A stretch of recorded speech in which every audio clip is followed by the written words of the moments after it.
जय हिंद सभी को। 7 क्लास में आप सभी लोगों का स्वागत है। मैं अमरजीत सर। देखिए आज की वीडियो के अंदर हम लोग चैप्टर नंबर जो है 1 करने वाले हैं। किसका? पेंटिंग का करने वाले हैं। और वो भी कौन सी क्लास का? जो है 10th क्लास का पेंटिंग का हम लोग पहला चैप्टर करेंगे। टोटल 9 चैप्टर हैं, जल्दी जल्दी कवर करा दूंगा इसको।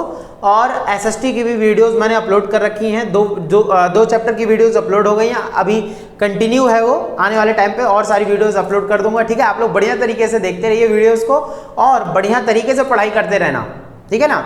और आपको जो परसेंटेज लानी है वो ज़्यादा से ज़्यादा लानी है, ठीक है। चलिए, तो ये चीज़ हमें याद रखना है। और पेंटिंग का आज स्टार्ट हो चुका है और इसके बाद जो है कंटिन्यू सारे चैप्टर मैं आप लोग को करवा दूंगा। तो ये जो चैप्टर है हमारा, ये जो है 3000 ईसा पूर्व से 600 ईस्वी तक का जो है काल तक जो है कला का इतिहास तथा मूल्यांकन करना है। इसमें कला और इतिहास के बारे में बताना है। कला का इतिहास क्या रहा है, चाहे वो चित्रकला हो, नृत्य कला हो या मूर्ति कला क्यों ना हो, कोई सी भी कला का यहाँ पे जो है सारी चीज़ों का बारे में हम लोग पढ़ने वाले हैं। आप लोग रेडी रहें। देखिए टोटल इस चैप्टर के अंदर कितने क्वेश्चन हैं? 12 क्वेश्चन है। और जिसने ये पहला चैप्टर बढ़िया तरीके से कर लिया, आने वाले सारे चैप्टर आप लोग को इजी लगेंगे। और जिन बच्चों को नोट्स चाहिए, इस चैप्टर की पीडीएफ चाहिए, वो व्हाट्सएप ग्रुप मैंने व्हाट्सएप नंबर दे रखा है, चैनल के अबाउट में से जाके ले लेना आप लोग, ठीक है। और तुरंत अपना नाम और मैसेज वगैरह करें, ठीक है। उसके बाद मैं आप लोग को ऐड कर लूंगा और फ्री ऑफ कॉस्ट है सारा पीडीएफ वगैरह। आप लोग लो, बढ़िया तरीके से पढ़ो और कुछ भी नहीं चाहिए, ठीक है ना। चलिए, अपना प्यार बस आप लोग 7 क्लास को देते रहना, ठीक है। चैनल को सब्सक्राइब कर लेना, बेल आइकन का बटन दबा लेना, क्योंकि आने वाली सारी वीडियोस आप लोग को मिलती रहेंगी। इससे ज्यादा कुछ भी नहीं है, ठीक है। चलिए देखते हैं हमारा पहला क्वेश्चन क्या कहता है। देखिए पहला क्वेश्चन क्या कह रहा है, सिंधु घाटी सभ्यता के कार्यों का संक्षेप में वर्णन करना है। देखिए सिंधु घाटी सभ्यता क्या है और समय कैसे कैसे आगे बढ़ता है। चैप्टर स्टार्ट होने से पहले मैं आप लोग को ये बता देता हूं कि कैसे कैसे जो है ना समय आगे बढ़ा है। और एक वीडियो की लिंक मैं डिस्क्रिप्शन में दूंगा, सबसे नीचे जाकर लिखा होगा कि आप लोग इस चैप्टर को शुरू करने से पहले वीडियो जरूर देखें। वो आप लोग जरूर देख लेना वीडियो, मेरे कहने पे एक बार आप लोग देख लेना, ताकि सारा इतिहास आपको जब क्लियर हो जाएगा ना, ज्यादा देर की वीडियो नहीं है, 10 से 15 मिनट की या 20 मिनट की वीडियो आप लोग देखोगे, पूरा चीज क्लियर हो जाएगा उसमें समय कैसे चलता हुआ आया है, ठीक है। तो वही चीज मैं थोड़ा सा यहाँ पे एक्सप्लेन कर दे रहा हूँ, बाकी आप लोग वीडियो जरूर जाकर देखना, डिस्क्रिप्शन में मिल जाएगा, ठीक है। देखिए तो यहाँ पे क्या है, 300 ईसा पूर्व से 600 ईस्वी। अब भाई ये ईसा पूर्व ईस्वी होता क्या है, बहुत से बच्चे सोचते रहते हैं, है ना। देख लेते हैं यहाँ पे क्या चीज है। मान लीजिए समय जो है इस तरीके का आगे बढ़ रहा है और इसको हमने जो है बीच में मान लिया 1, और इधर का जो समय है वो क्या बोल देंगे हम, ईसा पूर्व, और ये हो जाएगा ईस्वी हो जाएगा। इसी शब्दों में बता दूंगा, क्लियर हो जाएगा। ईसा पूर्व और ईस्वी, ईसा मसीह के जन्म के पहले का काल, ईसा मसीह के जन्म के जो है बाद का काल। यानी ईसा मसीह सब लोग जानते होंगे, क्रिश्चियन धर्म में या ईसाई धर्म में बोल सकते हैं, जो उनके भगवान हैं उनको कहा जाता है, ठीक है। देखिए उनके जन्म से पहले, उनके जन्म के बाद। अब ये समय कैसे चलता हुआ आया, मान लीजिए हजारों लाखों वर्ष पहले से तो समय चलता हुआ आ रहा है ना, तो ये ऐसे ऐसे कम होते होते होते होते आया होगा। अब कम होते होते हमारी जो किताबों में जो वर्णन होता है वो 3000 या 3200 से होता है ज्यादातर, ठीक है। उससे पहले पाषाण युग वगैरह चलता था, ठीक है, आदिमानवों का काल चलता था, तो उतना तो नहीं लिख सकते ना हम लोग। तो ऐसे कम होते होते मान लीजिए कि करोड़ों साल पहले से कम होते होते वो लाखों लाखों आया, फिर हजारों आया, फिर यहाँ पे कुछ कम होते होते जो है मान लीजिए 3200 ईसा पूर्व आ गया। 3200 ईसा पूर्व माना जाता है इस टाइम पे हड़प्पा सभ्यता शुरू हो गई थी, ठीक है। देखिए 3200 ईसा पूर्व से कम होते होते जो है एक एक साल एक एक दिन कम होता है ना, तो ऐसे कम होते होते जो है, समझते रहना, इमेजिन करते रहना, कम होते होते जो है यहाँ पे 3000 भी आ जाएगा कुछ, फिर 3000 से कम करते करते जो है एक एक साल करते करते जो है 2600 मान लो, बीच का भी लिख देंगे ना ताकि क्लियर रहे, अच्छा लगे। उसके बाद मान लीजिए 1900, ठीक है, और फिर मान लीजिए उसके बाद 1400 ईसा पूर्व आ गया। फिर उसके बाद मान लीजिए 1000 आ गया, है ना, 1000 आ गया। फिर उसके बाद जो है 400 मान लेते हैं, कुछ भी मान लेते हैं ना, कम ये ईसा पूर्व हमेशा कम होता हुआ आएगा, तभी तो समय आगे बढ़ेगा, ठीक बा। देखिए तो इस तरीके से 1000 हो गया, फिर मान लीजिए 600 हो जाएगा। फिर उसके बाद जो है मान लीजिए क्या नाम है 200 मान लेते हैं, चलिए 200 मान लिया। फिर इधर से जो है मान लीजिए कम होते होते होते होते जो है आएगा 50 भी आ जाएगा, 50 ईसा पूर्व हो जाएगा। और फिर इधर से मान लीजिए 2 मान लीजिए, चलिए 2 के बाद फिर 1 आएगा, फिर 1 से यही गिनती शुरू हो जाएगी, 2 3 4 5 करते करते ऐसे 100, ठीक है, ऐसे करते करते फिर 900 भी आ जाएगा मान लीजिए। फिर ऐसे करते करते जो है 1200, ठीक है, 1200 के बाद 1500 1600 1700 1800 1900 मान लेते, चलो 1947 में देश आजाद हो गया, 1900 फिर आ जाएगा 2000, ऐसे करते करते फिर आज क्या आ जाएगा 2023। तो आज हम 2023 ईस्वी बोलेंगे या ईसा पूर्व बोलेंगे? तो 2023 ईस्वी बोलेंगे, ठीक है। ईसा मसीह के जन्म के पहले का काल यहाँ से, और इधर से जो है जन्म के बाद का काल। तो ये ईसा पूर्व हमेशा उल्टा चलता हुआ आया है और यहाँ पे जाके ये आज ईस्वी में पहुंच गए हम लोग। क्लियर हो गया होगा, ठीक है। क्लियर हो गया तो फोन रख के एक बार जबरदस्त तरीके से सर घुमा के नाच लो ताकि दीवार उवार में लड़े और भेजा खुल जाए। देखिए तो यहाँ पे क्या है कि 3000 ईसा पूर्व से 600 ईस्वी तक का काल जो है इन पूरे चैप्टर के अंदर इसमें बता रखा है कैसे कैसे जो है। पेंटिंग की किताब है, पेंटिंग का सब्जेक्ट पढ़ रहे हैं तो हमें इसमें सिंपल सी बात पता होना चाहिए कि इसमें हम चित्र वगैरह के बारे में अध्ययन करने जा रहे हैं, ठीक है। चलिए स्टार्ट करते हैं। हमारा पहला क्वेश्चन अगर ये समझ में आ गया हो तो बढ़िया तरीके से नाच देना। तो सिंधु घाटी सभ्यता के कार्यों का संक्षेप में वर्णन करना है। तो सिंधु घाटी सभ्यता क्या है, उसके कार्यों के बारे में बताना है, इसी तरीके से समझेंगे। देखिए सबसे पहला जो आंसर क्या बोल रहा है, आप लोग अपने स्क्रीन पर आंसर देखिए। देखिए आंसर आप लोग अपने स्क्रीन पर देखिए किस तरीके से बोला जा रहा है। तो पहला क्वेश्चन है सिंधु घाटी सभ्यता के कार्यों का संक्षेप में वर्णन। मैंने आपको बताया था कि जो हम 12th क्लास में पहला ही मतलब तीसरा चैप्टर पढ़ते हैं और हमारे जो आपका जो SST मैंने पढ़ाया था अभी उसमें पहले चैप्टर में भी आपको हड़प्पा सभ्यता वगैरह दे रखा है, ठीक है। तो देखिए हड़प्पा सभ्यता क्या है कि हड़प्पा सभ्यता जो है वो सिंधु नदी के निकट था। सिंधु नदी, हम पाकिस्तान की, वर्तमान पाकिस्तान की बात कर रहे हैं। वहां पे पहले तो अखंड भारत था ना, तो ये चीज, और आने वाले टाइम पे अखंड भारत दोबारा से हो जाएगा। मेहनत करते रहे बस अब। तो ये चीज क्या है कि यहाँ पे अब क्या नाम है, हाँ जो ये थी क्या नाम है हड़प्पा सभ्यता थी। हड़प्पा सभ्यता सिंधु नदी के निकट बसी हुई थी और हड़प्पा सभ्यता के जो अवशेष है वो सिंधु नदी के निकट ही मिले हैं। तो इसी वजह से बोला जाता है कि मतलब ये हड़प्पा सभ्यता को ही सिंधु घाटी सभ्यता के नाम से जाना जाता है। कोई दिक्कत तो नहीं है, ठीक है। मेरी आवाज थोड़ी तेज आ रही होगी, वॉल्यूम कम कर लेना सब लोग। देखिए तो बोला जा रहा है सिंधु घाटी सभ्यता के कार्यों का संक्षेप में वर्णन। तो सिंधु घाटी सभ्यता भारत की सबसे प्राचीन सभ्यता है। सबसे पुरानी सभ्यता कौन सी, इसीलिए मैं हड़प्पा सभ्यता सबसे पहले पढ़ा देता हूँ, ठीक है। सिंधु घाटी सभ्यता क्यों बोला जाता है मैंने बता दिया, वहां हड़प्पा के अवशेष मिले थे इसीलिए उसको सिंधु घाटी सभ्यता भी बोला जाता है। हड़प्पा सभ्यता तो है ही, मोहनजोदड़ो भी उसी के निकट ही एक और सभ्यता थी, दोनों एक ही जुट पढ़ी जाती है। देखिए तो सिंधु घाटी सभ्यता भारत की सबसे प्राचीन सभ्यता है।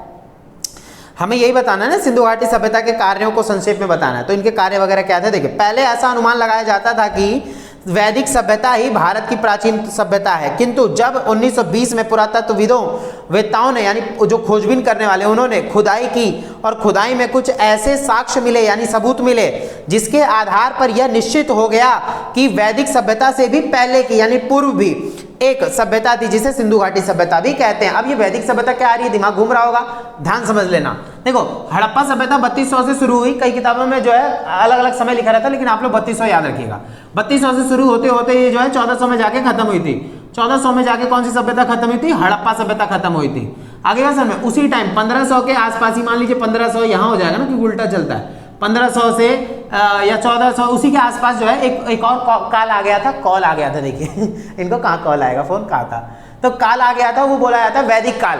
वैदिक काल में आर्य लोग आए थे बाहर से, उन्होंने क्या करी थी, वेदों की रचना करनी शुरू करी थी जिसमें ऋग्वेद, सामवेद, अथर्ववेद, यजुर्वेद ये सब आता है ना। तो ये चीजें हैं, तो वही चीज हमें याद रखना है।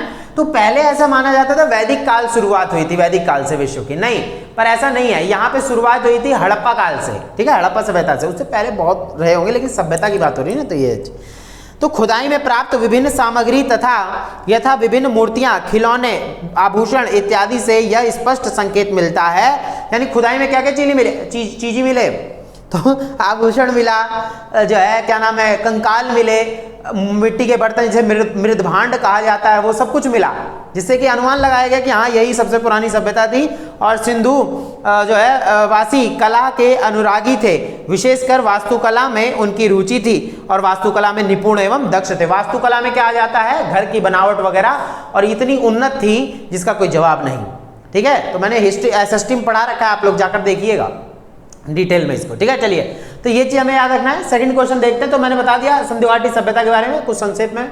यहाँ की वास्तुकला बहुत उन्नत थी, घर बनाने की कला, ठीक, कुएं वगैरह होते थे, स्नानागार था, बहुत सारी चीज XYZ सब SST में पढ़ा रखा है। आप लोग जाके एक बार बस नाच देना। अगर आपको वीडियो नहीं मिल रही ना, सर्च थोड़ा सा करने पे अगर आ भी जाती है तो कोई दिक्कत नहीं है, नहीं मिल रही है तो आप लोग चैनल के प्लेलिस्ट में जाओ, अलग से प्लेलिस्ट बनी हुई है, आप लोग जाकर देख लें उसको, ठीक है। देखिए उसके बाद आता है नाचती लड़की जो है कि भाव भंगिमा का वर्णन करे। भाव भंगिमा मतलब वो क्या दर्शाना चाह रही है, क्या दिखाया जा रहा है इस चित्र में। देखिए तो नाचती लड़की का आप लोग चित्र भी देखिए, मैं साथ साथ आप लोग को पिक्चर भी दिखाता रहूंगा जिससे आप लोग को और अच्छे से क्लियर हो जाए, ठीक बा। देखिए, तो अध्याय में प्रस्तुत प्रथम चित्र नास्ती लड़की का चित्र है, पहला ही चित्र है नास्ती लड़की का। यह चित्र मोहनजोदड़ो, मैंने बताया ना हड़प्पा सभ्यता सिंधु नदी के इस तरफ और दूसरी तरफ कौन थी, थोड़ी सी आगे जो है मोहनजोदड़ो थी। तो लेकिन पढ़ते हैं हम हड़प्पा सभ्यता ही है, ठीक है, उसी के साथ साथ ये भी आ जाता। तो यह चित्र मोहनजोदड़ो से प्राप्त किए गए और यह मूर्ति देखने में पतली एवं लंबी है, पतली है लड़की और लंबी लगती है देखने में, तथा इसमें लयात्मक है, लयात्मक मतलब थोड़ा सा लय बना हुआ है, ठीक है। मूर्ति को जहां एक और निर्वस्त्र दिखाया गया है वहीं उसके बाएं हाथ में लगभग कंधों तक, देखा होगा चूड़ियां भी बहुत सारी हैं, कंधे तक पहुंच गई हैं चूड़ियां, ठीक है। और वही चीज है, लगभग कंधों तक चूड़ियां पहनी हुई दिखाई गई हैं और केस को जूड़े के रूप में दर्शाया गया, जूड़ों में दिखाया गया, इसमें बाल को बांध रखी हैं। और जिस रूप में नृत्यांगना को प्रस्तुत किया गया है, थोड़ा स्टाइल में खड़ी हैं और नृत्य करते हुए ऐसा दिखाया जा रहा है। तो आप लोग को जानते हो पेंटिंग में क्या करना है, पेंटिंग में ऐसे क्वेश्चन पढ़ने हैं, इमेजिन करना है, चित्र देखना है और ढिंचक कर देना है बढ़िया तरीके से, आगे भी समझ में। चलिए याद रखिएगा, देखिए हंसी मजाक के साथ पढ़ा जाए तो वो पढ़ाई अच्छी लगती है ना, बोरिंग हो जाएंगी ऐसी चीजें, ठीक बा। चलिए, तो ये चीज हमें समझ में आ गया, ठीक है, ये हम आ गया। अब देखते हैं आगे, देखते हैं क्या है। मौर्य युगीन कला के विषय में संक्षेप में लिखिए। मौर्य युगीन कला क्या है? देखिए मौर्य काल, मौर्य काल क्या है? मौर्य काल का समय अगर हम देखें तो लगभग 322 से, देखिए मैं यहाँ बता देता हूँ, 322 से 322 ये हो जाएगा।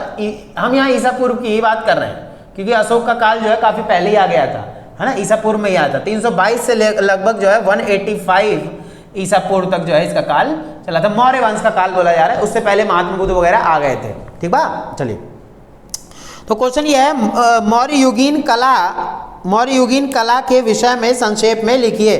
तो मौर्य युगीन कला, मौर्य काल में कैसी कैसी कला का वर्णन है, कैसे कैसे चित्र बनवाएगा। और सम्राट अशोक के बारे में तो सबने सुना ही होगा, स्तूप वगैरह बनवाए थे, सिंहशीर्ष बनवाए थे, सारनाथ का स्तंभ बनवाए हैं, बहुत सारी चीजें, सांची का स्तूप हो गया, 200 के नोट पे देखना सांची का स्तूप भी मिल जाएगा, ठीक है। देखिए, तो मौर्य काल में कैसे कैसे जो हैं चित्र थे या कला देखते हैं। देखिए वास्तुकला के क्षेत्र में, वास्तुकला क्या होती है? भवन निर्माण, याद रखिएगा, स्थापत्य भी वही होती है।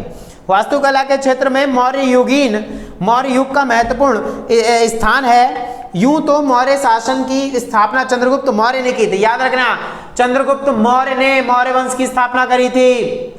उसके बाद बिंदुसार आए थे, बिंदुसार के बाद आए सम्राट अशोक। अशोक को 2 उपाधियां दी गई थी, एक देवनाप्रिय और प्रियदर्शी, दिखने में सुंदर और भगवानों का प्रिय, देवताओं का प्रिय। तो ये उनको उपाधि दी गई, भाई सम्राट अशोक को इतने अच्छे शासक थे, ठीक है। देखिए, तो यूं तो मौर्य शासनकाल की स्थापना चंद्रगुप्त मौर्य ने की, किंतु वास्तुकला की दृष्टि से अशोक का काल विशेष रूप से उल्लेखनीय है। उसके काल में कला का अद्भुत या बोल सकते हैं अभूतपूर्व विकास हुआ। अशोक के काल में बहुत सारी चीजें बनवाई गई थी।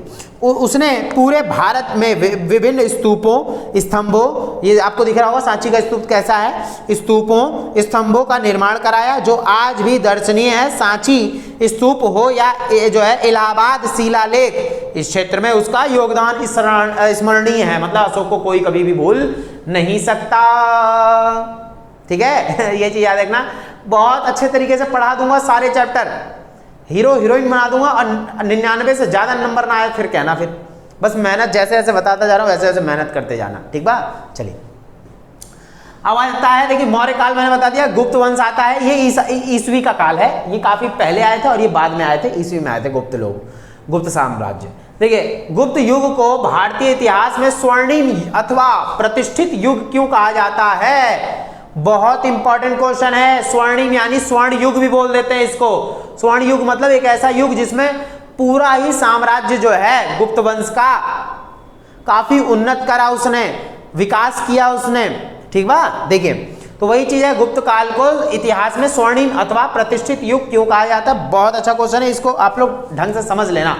आगे सुन, देखिए, तो अगर मैं गुप्त काल की बात करूं तो 240 से 550 ईस्वी तक का इनका काल हो जाएगा, ठीक है। 240 से 550 मान लेते हैं ईस्वी, ये इधर से जाएगा आगे, यहां से आगे जाएगा वो, ठीक है, ईस्वी में है ये सब, बाकी इधर ईसा पूर्व में थे ये लोग, ठीक है। देखिए, समय ऐसे बीतता गया और आज हम वहां 2023 में पहुंच गए हैं, ठीक बा। देखिए, तो ये चीज हमें याद रखना। देखिए, गुप्त युग को भारतीय इतिहास में स्वर्ण युग क्यों कहा जाता है? देखिए, कुषाण साम्राज्य के पतन के पश्चात, क्योंकि कुषाण भी है इसी में, कुषाण जो अभी पढ़ाऊंगा ना मैं, ये देखिए कुषाणों के बारे में यहाँ पे है। कुषाण युग प्रथम शताब्दी ईस्वी में आया था, ये बिल्कुल यहीं पे आया था 15 के आसपास, 15 ईस्वी के आसपास, लेकिन हम प्रथम शताब्दी ईस्वी मानेंगे, यहां से आगे बढ़ा था, लेकिन उसके बाद आया ना गुप्त वंश, तो इसीलिए बोला जा रहा है। देखिए कुषाण, ये भी वंश है कुषाण। तो कुषाण साम्राज्य के पतन के पश्चात जिस नवीन राजवंशों ने भारत में पहली अपनी सत्ता स्थापित करी, यानी कुषाणों के बाद जिसने अपनी सत्ता स्थापित करी, उसे इतिहास में गुप्त वंश के नाम से जाना जाता है। और गुप्त शासकों ने कला को अपना संरक्षण प्रदान करते हुए इसे उन्नति के शिखर तक पहुंचा दिया, यानी गुप्तों ने, गुप्त साम्राज्य के लोगों ने जो है कला को बहुत उन्नति दी, और बोला जा रहा है गुप्त शासकों ने कला को अपना संरक्षण प्रदान किया, यानी इसको सपोर्ट कर दिया और इसे उन्नति के शिखर तक पहुंचाया। इस अवधि में मूर्तिकला, ध्यान सुनिएगा, स्वर्णिम युग क्यों कहा जाता है, स्वर्ण युग क्यों कहा जाता है गुप्त साम्राज्य को, क्योंकि इसके अंदर देखिए स्वर्णिम युग हो या प्रतिष्ठित युग हो, क्यों कहा जाता है, क्योंकि इसके अंदर मूर्तिकला, चित्रकला, वास्तुकला, संगीत कला और ये सारी चीजों का विकास हुआ। इसी वजह से मौर्य वंश को स्वर्ण युग कहा जाता है, सॉरी गुप्त वंश को स्वर्ण युग कहा जाता है। आगे समझ में, तो ये चीज याद रखिएगा। तो देखिए क्या बोला जा रहा है, बड़ी संख्या में देवी देवताओं की मूर्तियां बनाई गई, जिनका स्थान अपनी सुंदरता के लिए विश्व के इतिहास में अद्वितीय है। गुप्त काल में बुद्ध एवं बोधिसत्वों, देखिए गुप्त काल की बता रहा हूं मैं, गुप्त काल में इसी टाइम प्रभावती गुप्त रही थी, जिनका विवाह दक्कन पठार के वाकाटक परिवार में हुआ था। अभी आएगा, सब भी आएगा। तो जिनका स्थान अपनी सुंदरता के लिए विश्व इतिहास में अद्वितीय है। गुप्त काल में बुद्ध एवं बोधिसत्व, यानी उनके शिष्यों के बारे में, के अतिरिक्त वैष्णव, शैव भगवान विष्णु की पूजा करने वाले, शैव भगवान शिव की पूजा करने वाले, जैन इत्यादि के संप्रदाय की भी जो है मूर्तियां बनाई गई। तो गुप्त काल में ना सबकी मूर्तियां बनाई गई, इसलिए इसको स्वर्ण युग के नाम से भी जाना जाता है। और गुप्त काल को प्राचीन भारतीय इतिहास में स्वर्णिम युग कहते हैं, इसी वजह से स्वर्ण युग कहा जाता है गुप्त काल को। कौन याद कर रहा है भाई, थोड़ा कम करें, पढ़ा लेते हैं अभी। देखिए उसके बाद आता है कुषाणों का काल के क्षेत्र में, कला के क्षेत्र में, कुषाणों का कला के क्षेत्र में जो है क्या योगदान था। कुषाणों का कला के क्षेत्र में देखिए क्या बोला जा रहा है, ध्यान सुनिएगा। मैंने बताया ना प्रथम शताब्दी ईस्वी में आए थे कुषाण, सब इसमें आ गए थे, ठीक है। यहाँ पे देखिए, तो मौर्य साम्राज्य के पतन के बाद, ये जो कुषाण है इनके पतन के बाद गुप्त वंश आया यहाँ पे, और इनसे पहले मौर्य वंश आया था। तो इसीलिए बोले हैं मौर्य वंश के पतन के पश्चात, यानी खात्मे के पश्चात भारत पर एक विशिष्ट साम्राज्य की स्थापना कुषाण शासकों के अधीन हुई। याद रखिएगा, बोला जा रहा है मौर्य साम्राज्य के पतन के बाद भारत पर एक विस्तृत साम्राज्य की स्थापना कुषाण शासकों के अधीन हुई। कुषाण शासकों के अंडर में बहुत सारी व्यवस्थाएं चलाई गई। कुषाण शासकों ने भी अपनी बड़ी बड़ी मूर्तियां हर तरफ लगवा दी थी, मथुरा के मठ में लगवा दी थी अपनी मूर्तियां, मंदिरों में ही सोचिए। इस समय मूर्ति कला के विकास में भारतीय प्रगति हुई और 3 मुख्य शैलियां, गांधार शैली, मथुरा शैली, क्या बोला जा रहा है ध्यान सुनिएगा, गांधार शैली, मथुरा शैली और अमरावती शैली का विकास हुआ। ये शैली क्यों बनाई गई है, देखिए ये इनके विकास के लिए, क्योंकि देखिए ये जो शैलियां होती है ना, ये जहां जगह होती है वहां पर ये जो है काफी, ये बोला जाता है, जैसे मथुरा तो उत्तर प्रदेश में, गांधार आपका पाकिस्तान पड़ जाएगा, और ये क्या नाम है अमरावती, ये आपका जो है आंध्र प्रदेश में हो जाएगा। ये सारी चीज़ हमें याद रखनी है। तो इन जगहों पर जो जो शैली का निर्माण हुआ, इसी वजह से इनका नाम जो है बनावट हो गई। बनावट, शैली मतलब बनाना। तो ज्ञात रहे कि कुषाण से पूर्व तक महात्मा बुद्ध की मूर्ति का निर्माण आरंभ नहीं हुआ था। तो कुषाणों ने ही महात्मा बुद्ध की मूर्तियों का निर्माण करना शुरू कर दिया था। उन्हें केवल चिन्हों से अंकित किया जाता था, जैसे बरगद के पेड़ से, चक्र से, है ना, इन सब चीजों से। बुद्ध प्रतिमा का निर्माण इस काल की सबसे उल्लेखनीय विशेषता, यानी कुषाणों ने महात्मा बुद्ध की मूर्तियों का निर्माण करवाना शुरू कर दिया था। आगे समझ में, तो कुषाणों के काल से ही महात्मा बुद्ध की मूर्तियां बनना शुरू हो गई थी, ठीक है। उससे पहले चिन्हों के रूप में इनकी पूजा की जाती थी। क्लियर हो गया? आ गया हो तो एक बार जबरदस्त तरीके से नाच दें ठीक है। देखिए अब आगे बढ़ते हैं। अब आ जाता है सिंधु सभ्यता की विशेषताओं का उल्लेख कीजिए। सिंधु सभ्यता की विशेषताओं का उल्लेख का मतलब क्या है? देखिए सिंधु सभ्यता की विशेषताओं का, अभी यही तो था ना कार्यों का, ठीक है। एक बार पढ़ लेते हैं भाई सिंधु सभ्यता की विशेषताओं। विशेषता क्या क्या है इसके अंदर, बहुत अच्छा क्वेश्चन आ जाएगा, ध्यान सुनिएगा। देखिए तो बोला जा रहा है सिंधु सभ्यता भारत की एक अति प्राचीन सभ्यता है। सबको मैंने बता दिया हूं, सिंधु सभ्यता को हड़प्पा सभ्यता कहा जाता है सिंधु सभ्यता भारत की एक अति प्राचीन सभ्यता है जिसका पता जो है खुदाइयों के उपरांत चला और उत्खनन में भी जो है काफ़ी अवशेष प्राप्त हुए हैं सिंधु घाटी सभ्यता में, जैसे मूर्तियां हैं, मोहरे हैं, जो है मृदभांड हैं, चक्कियां हैं, सुइयां हैं, झावा है, उसके बाद जो है आपका नाम है कंकाल वंकाल मिल जाते हैं खूब सारे, है ना, ये सब चीज़ें, मूर्तियां, मोहरे, बर्तन, आभूषण इत्यादि। और देखकर यह स्पष्ट होता है कि सिंधु घाटी के लोग कला कौशल में दक्ष थे, बहुत टैलेंटेड थे, और विशेषकर मूर्तियों की सजीवता और जो है स्वाभाविकता बड़ी अनुकरणीय है। मूर्तियां वगैरह इतनी सुंदर बनाई जाती थी कि यहाँ के लोग जो है बिल्कुल हीरो हीरोइन थे, मतलब बहुत अच्छे जो है इनोवेशन करते थे। हमारे यहाँ से तो काफ़ी ज़्यादा उन्नत माने जाते थे यहाँ के लोग, बट टेक्नोलॉजी नहीं थी ऐसी वाली, लेकिन थे बहुत ज़्यादा दिमागदार वो लोग। ठीक है, चलिए उसके बाद आ जाता है कला के क्षेत्र में। देखिए इनसे बाहर क्वेश्चन कुछ भी नहीं आने वाला, बस इन्हीं को पढ़ लो, आपकी लाइफ जो है जिंगालाला हो जाएगी बढ़िया से। आगे बस समझ में, देखिए तो कला के क्षेत्र में अशोक के योगदान का वर्णन करना है। कला के क्षेत्र में अशोक ने क्या क्या किया है, देखिए ध्यान सुनिएगा क्या बोला जा रहा है। देखिए तो बोला जा रहा है अशोक को, यानी मैंने बताया ना मौर्य वंश के जो है सम्राट रहे, सम्राट अशोक, तो अशोक को मौर्य वंश के महानतम शासकों में से एक माना जाता है। वह कला प्रेमी जो है शासक थे, कला के प्रेमी थे वो। उसके बाद इसी कारण जो है उसने जो है अपने शासनकाल में अनेक कलात्मक निर्माण कार्य किए थे, बहुत अलग अलग चीज़ें बनवाई थी सम्राट अशोक ने। देखिए उन्होंने क्या करा था, उन्होंने अपने शासनकाल में विभिन्न स्तूप वगैरह बनवाए, उसके बाद स्मारकों का निर्माण करवाया। सारनाथ का सिंह शीर्ष जो उत्तर प्रदेश में है, सारनाथ का शीर्ष स्तंभ जो है 4 शेर वाले मुंह जो है ना एक दूसरे से पीठ सटाए बैठे हैं, चित्र भी आप लोग देख लीजिए। अशोक की कलाकृति का सच्चा उदाहरण है पशु पक्षी, लता, पुष्प की अनुकृतियां संसार की सुंदर जो है वस्तुओं में से एक हैं। संभवतः कला के इस अद्भुत प्रदर्शन का श्रेय अशोक को ही जाता है, यानी अशोक ने इन सारी चीजों को एकजुट करके एक जगह उकेर दिया। इससे ज्यादा और क्या चाहिए, क्यों, तो ये चीज होनी चाहिए, है ना। इसीलिए कह सकते हैं कि सम्राट अशोक मौर्य वंश में काफी अच्छे शासक रहे हैं और काफ़ी योगदान रहा है, उन्होंने भारत के लिए काफ़ी योगदान दिया है, कोई दिक्कत तो नहीं है। चलिए उसके बाद आ जाता है नेक्स्ट क्वेश्चन हमारा कि सारनाथ के सिंह शीर्ष पर, देखिए पूरा ही क्वेश्चन वही आ जाता है सिंह शीर्ष का, बहुत अच्छा क्वेश्चन है। इसके ऊपर अगर क्वेश्चन आता है तो आप बना के बढ़िया तरीके से लिख सकते हैं। रट्टा नहीं मारना है, पहले मैंने बोल दिया रट्टा नहीं, रट्टा मारोगे तो दिक्कत हो जाएगी। रट्टा वगैरह मैं नहीं करवाता, मैं समझा दूंगा बढ़िया तरीके माइंड में बैठा दूंगा, उसको फिर एक बार लिख के रिवीजन कर लेना, क्लियर हो जाएगा। रट्टू तोता नहीं बनना, समझना है लाइन। अगर रट्टू तोता क्या करता है, एक लाइन पढ़ लेगा, अगर एक लाइन भूल गया तो हो गया फिर सारा गोल खत्म, टाटा बाय बाय। इसीलिए क्या करना है आपको, समझना है, समझ के लिखोगे तो काम आएगा फ्यूचर में भी, ठीक है, रट्टा नहीं मारना। चलिए तो सारनाथ के अगर रट्टा मार के करोगे तो किसी को पढ़ा भी नहीं पाओगे इन फ्यूचर, इसलिए समझदार होना पड़ेगा, समझना पड़ेगा हर चीज, ठीक है ना। चलिए प्रैक्टिकली देखा करो। सारनाथ के सिंह शीर्ष पर एक संक्षिप्त टिप्पणी लिखें। देखिए सारनाथ का सिंह शीर्ष क्या है, जैसे मैंने बताया सारनाथ आपका उत्तर प्रदेश में पड़ जाएगा, और सारनाथ का क्या मतलब बोला जा रहा है, सिंह शीर्ष। तो देखिए चित्र भी आप लोग देखिए, मौर्यकालीन शासकों में अशोक एक ऐसा शासक हुआ जिसने निर्माण कला पर सबसे अधिक ध्यान दिया। उसने अनेक स्तंभों, स्तूपों इत्यादि का निर्माण करवाया। उसके द्वारा निर्मित स्तंभों में सारनाथ का स्तंभ सबसे जो है प्रशंसनीय है, और इस स्तंभ को अशोक ने 3री शताब्दी ईसा पूर्व में सारनाथ के हिरण पार्क देख रहे होगे आप लोग में जो है मृगदवा में स्थापित किया था, जिसे 1905 ईस्वी में पुरातत्व मतलब खोजबीन करने वाले होते हैं, पुरातत्व सर्वेक्षण विभाग ने खोद कर निकाला था। तो सिंह शीर्ष को खोद कर निकाला गया है वहां से 1905 में।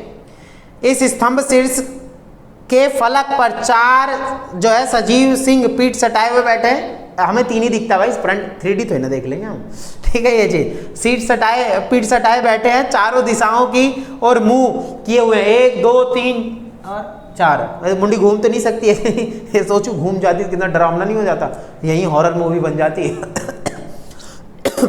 देखिए तो सिंहों के मस्तक पर जो है महाचर्म चक्र स्थापित है, यानी कि इनके चक्र आपको दिख ही रहा होगा, चक्र अशोका चक्र जिसे बोलते हैं, हमारे झंडे पर भी है ना, हमारे तिरंगे पर। चलिए उसमें क्या है, इसमें मूलतः 32 तिल्लियां हैं, या शक्ति के ऊपर धर्म के विजय का प्रतीक है। इसी पर 4 पशुओं, गज यानी हाथी, उसके बाद अश्व यानी घोड़ा, बैल, और सिंह मतलब शेर।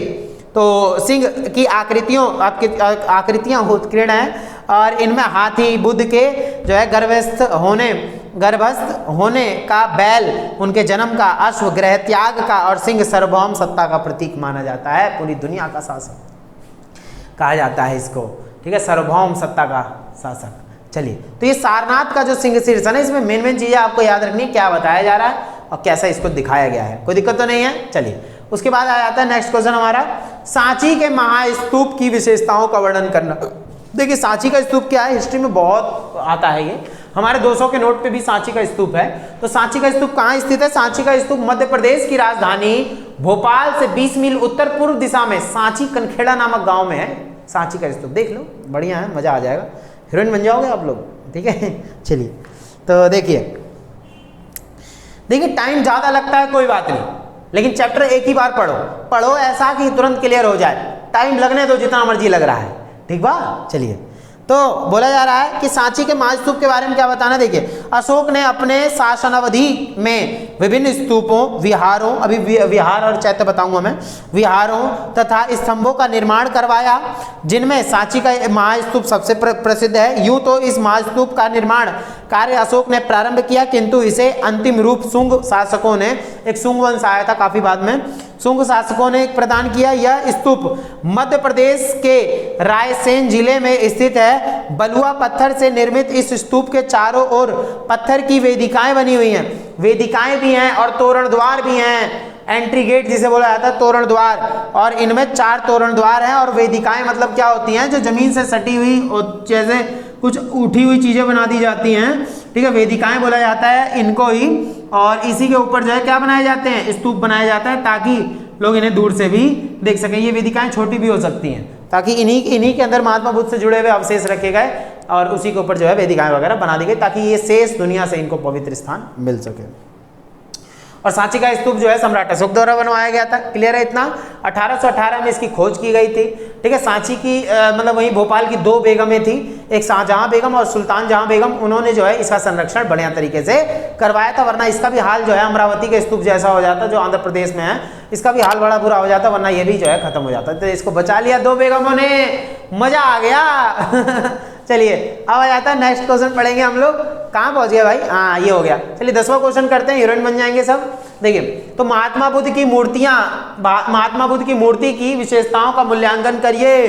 तो महात्मा बुद्ध की मूर्तियों के बारे में क्या बताना, ध्यान सुनिएगा आप लोग। देखिए क्या बोला जा रहा है।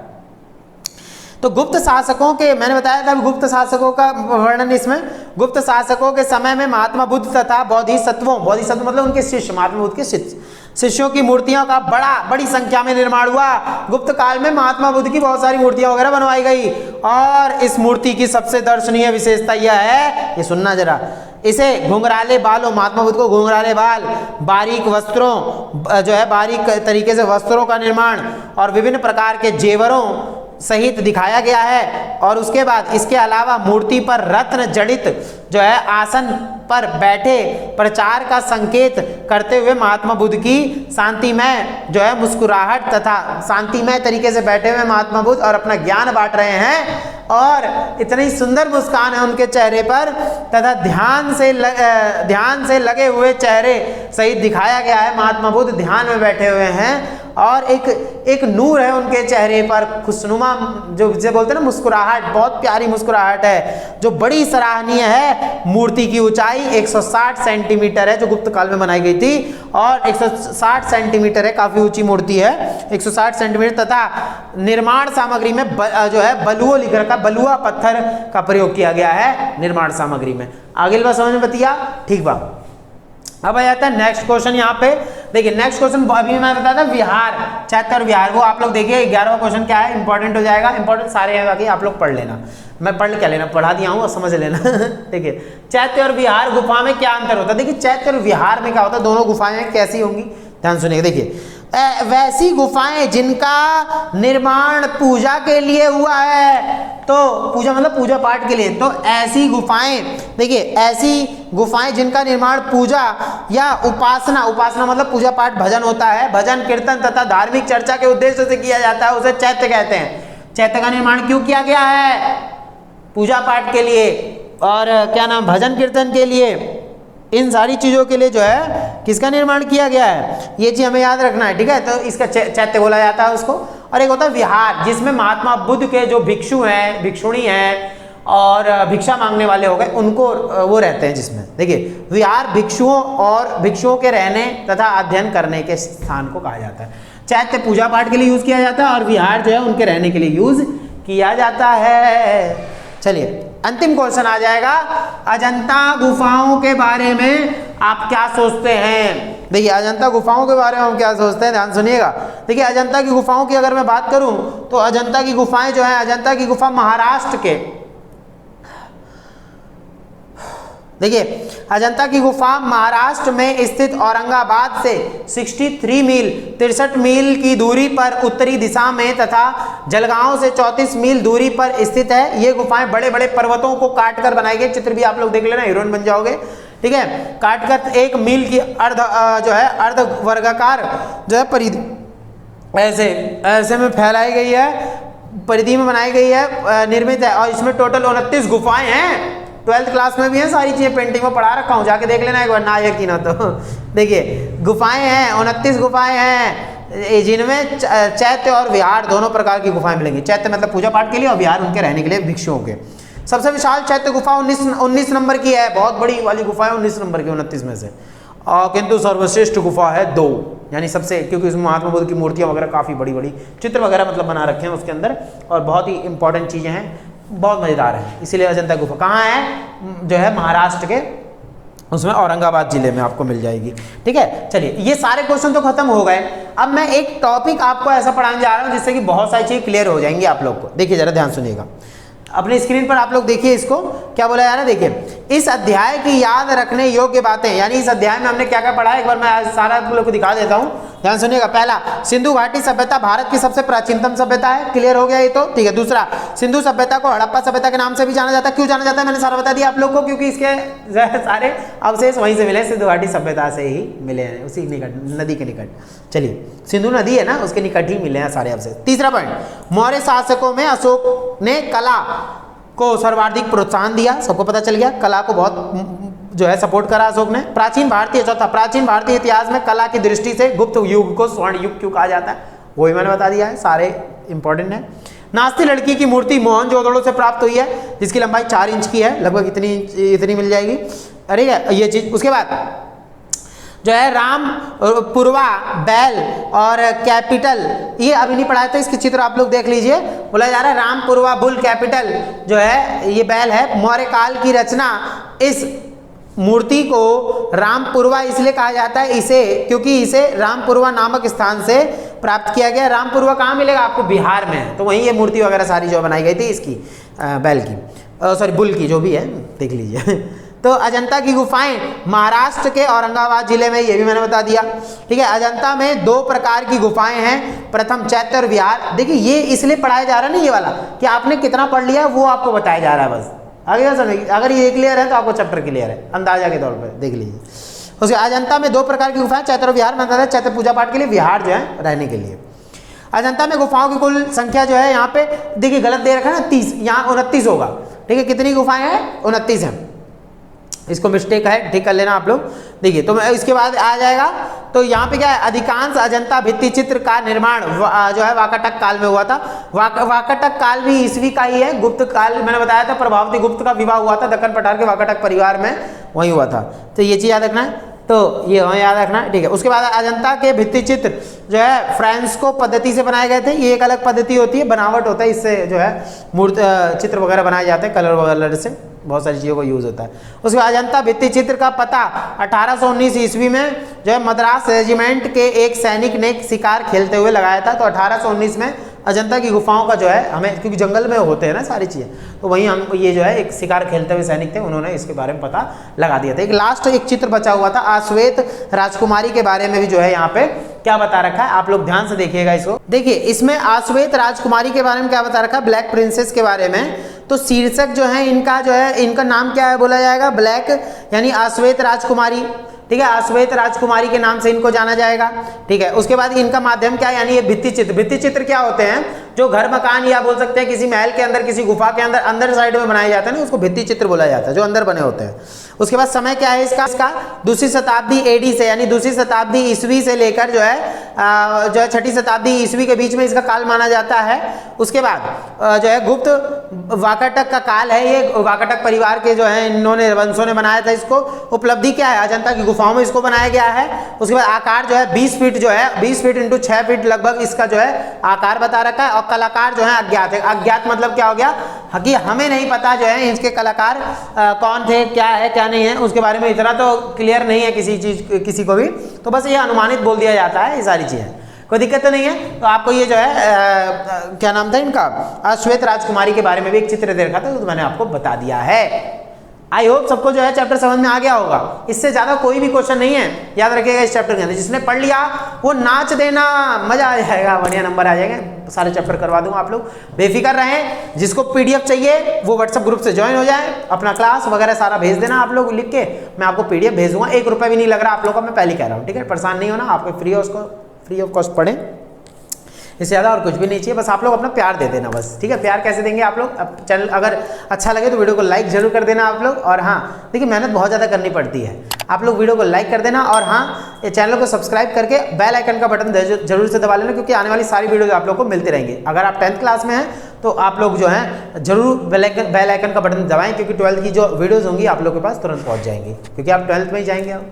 ठीक है, चलिए तो मिलेंगे हम लोग नेक्स्ट वीडियो के अंदर। तब तक के लिए जय हिंद, जय भारत।